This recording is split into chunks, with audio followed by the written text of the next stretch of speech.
या परवरदिगार मेरी कोई मदद फरमा, तेरे बंदे मेरी कोई बात नहीं सुनते।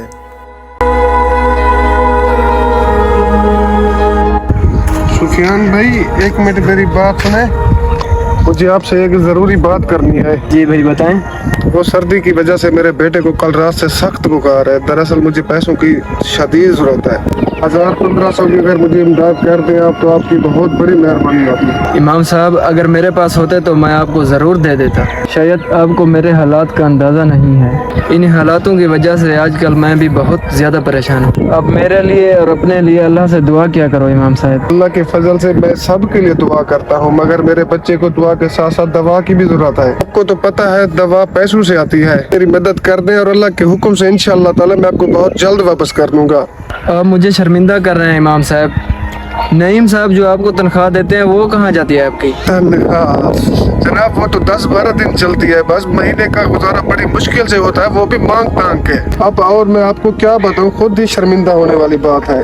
तो इमाम साहब आप जाकर उनसे बात करें, या तो वो आपकी तनख्वाह बढ़ा दे या आपको बच्चे की दवाई के पैसे दे दे।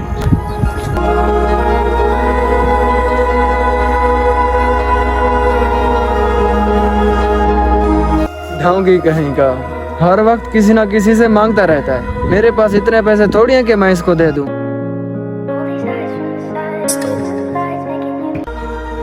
माजरत इमाम साहब मेरे पास इतना पैसा नहीं है मैं आपको दूं कि आप जाकर बच्चे की दवाई लें। रही बात तनख्वाह बढ़ाने की, वो मेरे हाथ में नहीं रहा। अब ये सारी जिम्मेदारी शौकत भाई के हाथ में है। आप उन्हीं से जाकर बात करें, वही बढ़ाएंगे आपकी तनख्वाह। नहीं भाई मैं आपके पास बड़ी उम्मीद लेकर आया था, आपने आते ही मुझे ये खबर सुना दी। मुझे तो पता ही नहीं है ये कब हुआ। इमाम साहब आपका काम है नमाज पढ़ाना और तनख्वाह लेना। आपको बताने से क्या फर्क पड़ता है? आप इन चीजों में ना पड़े तो बेहतर है। नहीं भाई आप ठीक कह रहे हैं, मेरा और काम ही क्या है। तो क्या आप मैं शौकत भाई के पास जाऊं? हाँ हाँ वही तेरा मसला हल करेगा। जी नहीं भाई आपका बहुत बहुत शुक्रिया। चलो अब शौकत भाई के पास जाकर उनसे पैसे ले लेता हूँ। देखें इमाम साहब मैं बात सीधी करूँगा, मैं गलत बयानी नहीं करूँगा। मस्जिद के अखराजात समझने के लिए थोड़ा मुझे वक्त लगेगा, अभी कुछ नहीं हो सकता। माजरत इमाम साहब। अच्छा ठीक है शौकत भाई, जो आपको बेहतर लगे कोई मसला नहीं है, लेकिन फिलहाल मुझे अपने बेटे की दवाई के लिए पैसों की सख्त ज़रूरत है। आप ऐसा करें कुछ मेरी तनख्वाह में से एडवांस दे दें मुझे, अगली तनख्वाह में से काट लीजिएगा। जनाब मैंने अभी गुजारिश कर दी है, अभी कुछ नहीं हो सकता। आप फिर से वही बात कर रहे हैं, तशरीफ ले जाएं, बाद में बात कर लेंगे।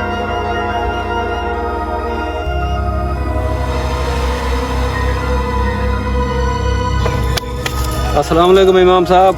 कैसे हो इमाम साहब? ठीक हो, खैर खैरियत से हो? हैदर भाई खैर तो है, ये क्या फेंक रहे हैं आप? इमाम साहब घर में कुछ लोहे की फालतू चीजें पड़ी थी वही फेंक रहा हूँ, किसी काम की नहीं है। घर गंदा हुआ पड़ा था इसलिए फेंक दी। अच्छा भाई, किसी कबाड़े को अगर बेच देते तो कुछ पैसे मिल जाते आपको। इमाम साहब आपकी बात बिल्कुल सही है, इतनी फुर्सत ही नहीं है कबाड़े के पास जाके बेचूं इसे। बाहर इसलिए फेंक दिए, कोई गरीब बेचारा उठा के ले जाएगा, चलो उसके कुछ पैसे बन जाएंगे। इस वक्त मुझसे ज्यादा गरीब और मजबूर कौन है? किसी और के ले जाने से बेहतर है कि मैं खुद इसे लेकर जाकर बेच दूं। इतने पैसे तो आ ही जाएंगे कि मैं बच्चे की दवाई ले सकूं। इमाम साहब रुकिए एक मिनट, इसे भी लेते जाए।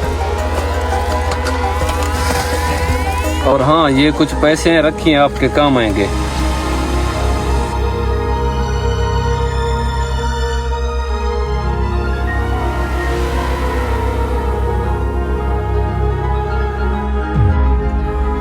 इस मुआशरे में सिर्फ मस्जिद इमाम को पैसे देने के लिए ही क्यों कम पड़ जाते हैं, जरूर सोचिएगा।